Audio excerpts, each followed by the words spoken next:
السلام علیکم جی، شیطان کوئی مستقل مخلوق نہیں ہے، بات بالکل ٹھیک ہے۔ قرآن مجید نے خود واضح کیا ہے کہ قصہ آدم و ابلیس میں جس ہستی نے اللہ تعالیٰ کی نافرمانی کی اور حضرت آدم و حوا کو گمراہ کرنے کی کوشش کی، وسوسہ انگیزی کرنے کی کوشش کی، وہ ایک جن تھا۔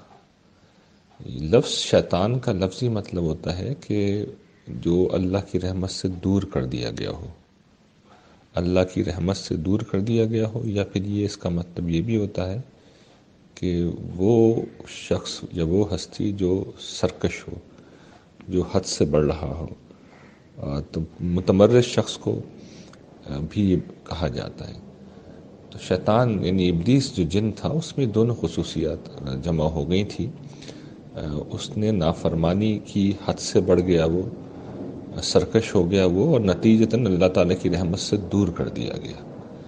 تو یہ گویا کہ ایک صفت ہے جو قرآن بیان کرتا ہے، میری جنتی والناس، کے جو انسانوں میں سے بھی کسی کی صفت ہو سکتی ہے اور جنوں میں سے بھی کسی کی صفت ہو سکتی ہے۔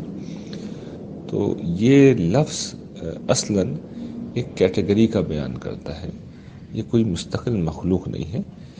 جس شخص میں، یعنی چاہے انسان ہو یا جن، جس شخص میں یہ اوصاف ہوں کہ وہ خدا کا نافرمان ہی نہیں رہا بلکہ سرکش ہو گیا، بغاوت پہ آمادہ ہو گیا، تو ایسے باغی، سرکش، حد سے بڑھنے والے کو شیطان کہا جاتا ہے۔